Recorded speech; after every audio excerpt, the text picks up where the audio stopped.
ایک شخص تھا دیہاتی اعراب میں سے، بنی عامر قبیلہ بنی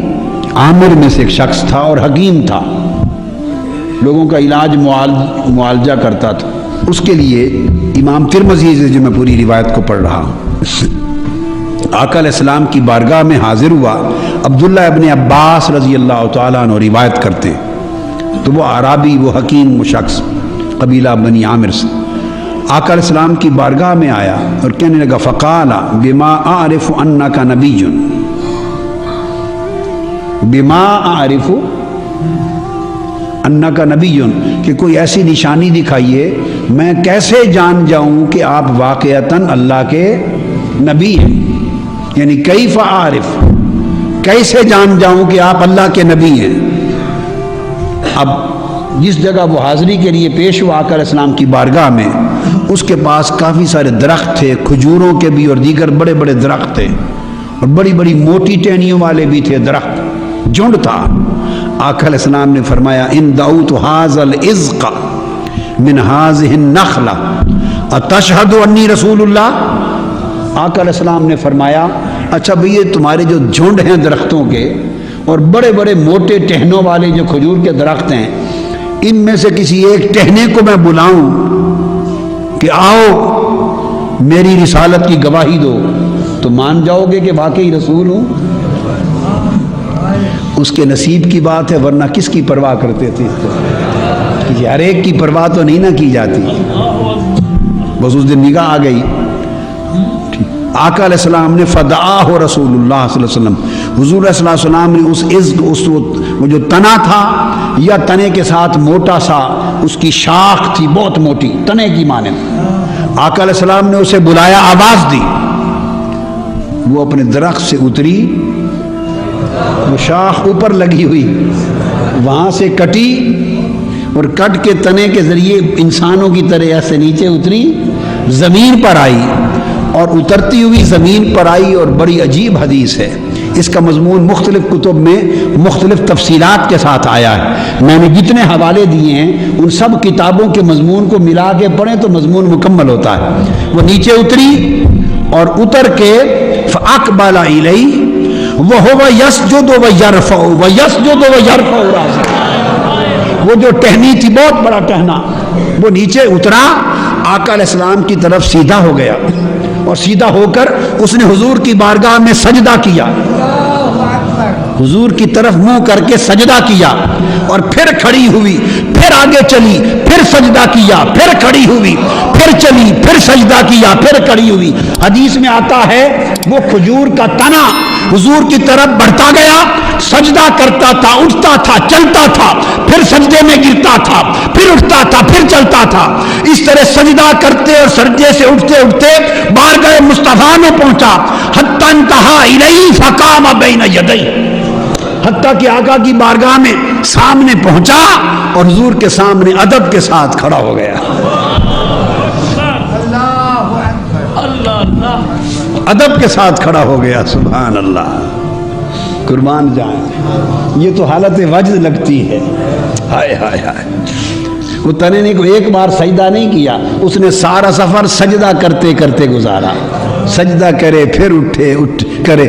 معلوم نہیں اس کا حال کیا ہوگا کہ حضور نے مجھے آج اشارے سے بلایا ہے، وہ تو مر گیا ہوگا وہ تنا، ہائے ہائے ہائے، اس تنے پر کیا بیت گئی ہوگی، ارے وہ یہ نہ کرتا تو بتائیے اور کیا کرتا۔ فدعاہ رسول، حضور نے جو بلایا تھا اس تنے کو یا اس بڑی ٹہنی کو کہ آ جا میرے پاس، ہائے ہائے، اس حال میں پہنچا، اور پھر فقام بین یدیہ، آقا کے سامنے کھڑا ہو گیا، اور پھر حضور کی بارگاہ میں سلام عرض کرتا رہا۔ جب سلام عرض کر چکا تو فقال رسول اللہ، فقال له رسول اللہ ارجع الى مکانک، بس اب واپس جا اور اپنے مکان پہ جڑ جا، اپنی جگہ پہ واپس جا کے جڑ گا۔ وہ پھر تنا واپس گیا، پھر اپنے درخت پہ چڑھا، اور پھر اپنی اصل جگہ پہ جا کے جڑ گیا، سبحان اللہ۔ یہ جمادات اور نباتات کے دل میں حضور کی محبت و تعظیم ہے۔ انس بن مالک رضی اللہ تعالیٰ عنہ روایت کرتے ہیں وہ کہتے ہیں کہ میں آقا علیہ السلام کا خادم تھا، آپ کی ذاتی خدمت کرتا تھا، رہتا تھا۔ خرجت مع رسول اللہ صلی اللہ علیہ وسلم الی خیبر، خیبر کے لیے آقا علیہ السلام کے ساتھ میں روانہ ہوا، اور جب ہم آگے پہنچے وبادا لہ احد، جب جبل احد کے سامنے آئے، کیا؟ جب جبل احد آقا علیہ السلام کو نظر آیا، سامنے پہنچے،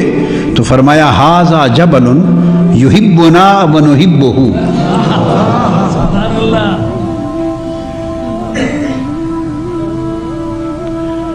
اور اسی طرح دوسری روایت میں فرمایا اذا ناظر رسول اللہ صلی اللہ علیہ وسلم الی احد فقال ان احدا جبل یحبنا ونحبہ۔ وہ کہتے ہیں جب جبل احد کے سامنے پہنچے اور پہاڑ نظر آیا تو حضور علیہ الصلوۃ والسلام نے اس کی طرف اشارہ کر کے فرمایا انس دیکھو یہ پہاڑ ہے، اس کا نام ہے احد، اس کا نام کیا ہے؟ احد، جبل احد اس کا نام ہے۔ فرمایا اس کو دیکھ، یہ ایک ایسا پہاڑ ہے کہ یہ ہم سے محبت کرتا ہے اور ہم اس سے محبت کرتے ہیں۔ متفق علیہ حدیث۔ اب کوئی اگر انکار کرے کہ پہاڑ اور جبل اور پتھر اور نبات اور جمادات یہ شعور نہیں رکھتے محبت کرنے کی، تو اس نے متفق علیہ حدیث کی فرمان محمدی صلی اللہ علیہ وسلم کا انکار کیا، تو ثابت ہو گیا نا کہ شعور ہے۔ آقا علیہ السلام نے فرمایا وَجَبَلٌ يُحِبُّنَا وَنُحِبُّهُ۔ یہ دوسری حدیث ابو حمید الساعدی رضی اللہ تعالیٰ عنہ سے، الگ الگ روایتیں ہیں، متفق اہل حدیث اور کئی بار آئی ہے۔ آقا علیہ السلام نے فرمایا یہ احد پہاڑ ہے، یہ ہم سے محبت کرتا ہے۔ اب وہ محبت کیسے کرتا ہے یہ محبوب جانے، یہ تو محبوب جانے وہ پہاڑ کیسی محبت کرتا ہے حضور سے۔ لیکن ہاں اس کی شہادتیں ضرور ملتی ہیں، اس کی شہادتیں ضرور ملتی ہیں۔ ایک بار آقا علیہ الصلوۃ والسلام اس جبل احد پر پہاڑ پر کھڑے، ساتھ سیدنا ابو بکر صدیق ہیں، عثمان غنی ہیں اور سیدنا مولا علی المرتضیٰ ہیں، آقا علیہ الصلوۃ والسلام کے ساتھ کھڑے ہیں۔ اس پہاڑ کو وجد ہو گیا اور وہ وجد میں تھرانے لگ گیا، اس پر لرزہ طاری ہو گیا، خوشی میں وجد میں آ گیا، خوشی میں وجد میں آ گیا۔ تو آقا علیہ الصلوۃ والسلام نے قدم مبارک مارا اور فرمایا پہاڑ رک جا، فإن علیک نبی و صدیق و شہیدان، رک جا، تمہارے اوپر نبی کھڑے ہیں اور صدیق کھڑا ہے اور دو شہید کھڑے ہیں۔ ابھی وہ شہید ہوئے نہیں تھے، ابھی وہ زندہ تھے، آقا علیہ السلام کے ساتھ کھڑے تھے، تو آقا علیہ السلام کو ان کا شہید ہونا بھی معلوم ہے، کس شے کی خبر نہیں ہے تاجدار کائنات میں سے، تو وجد میں آ گیا، وجد میں تو قدم مبارک مارا اور فرمایا رک جا، پہاڑ سے کہا تمہارے اوپر نبی ہے، صدیق ہے، دو شہید کھڑے ہیں۔ بس قدم مبارک مار کے فرمایا تو پہاڑ رک گیا، پہاڑ رک گیا۔ وہ پہاڑ کا وجد تھا، خوشی میں وجد میں آ کے ناچا، وجد میں آ کے پہاڑ کا ناچنا تھا، خوشی میں فرحت میں وجد کرنا تھا۔ اس پر آقا علیہ الصلوۃ والسلام نے اس کو قدم مبارک مار کے فرمایا اور وہ رک گیا۔ تو جبل احد کو فرمایا کہ یہ ہم سے محبت کرتا ہے۔ اسی طرح حدیث پاک ہے اور پہاڑوں کی یعنی جمادات کی بات کر رہا ہوں۔ آقا علیہ الصلوۃ والسلام مکہ معظمہ میں جس گلی میں حضور علیہ الصلوۃ والسلام کا گھر مبارک تھا، اس گلی کے کونے پر، اس گلی کے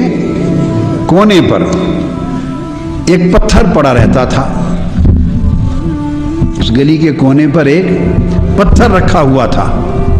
اور آقا علیہ الصلوۃ والسلام جب بھی وہاں سے گزرتے، جب بھی گزرتے تو وہ پتھر حضور علیہ السلام پہ سلام عرض کرتا تھا،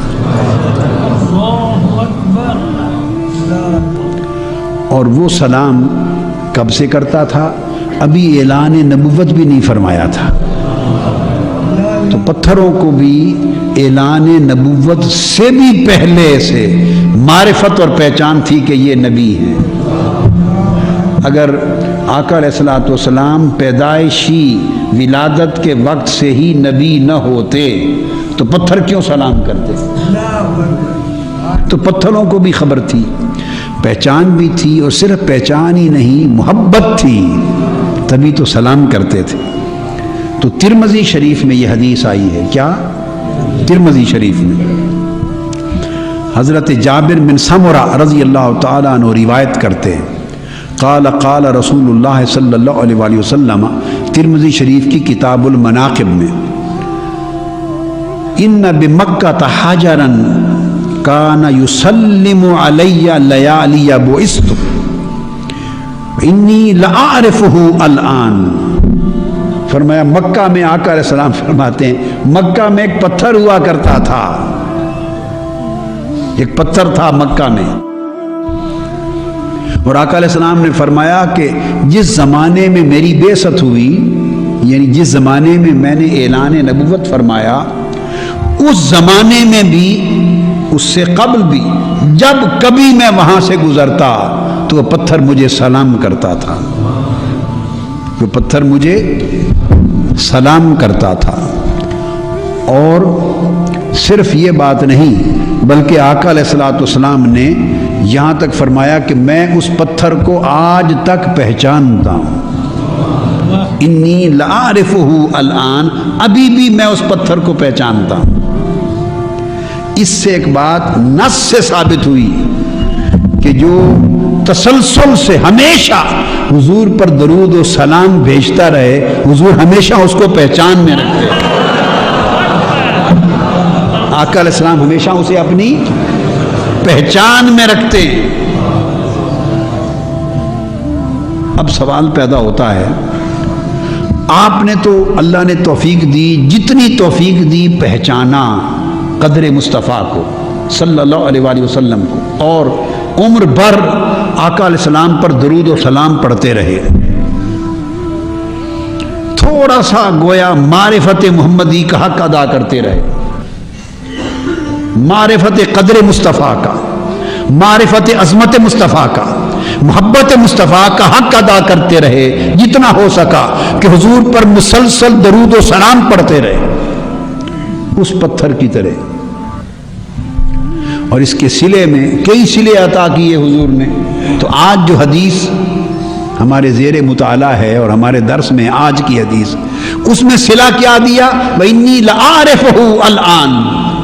اس کے مجھ پر مسلسل درود اور سلام بھیجتے رہنے کا صلہ اس کو یہ ملا کہ میں بھی پھر اس کو نہیں بھولا، آج تک پہچانتا ہوں۔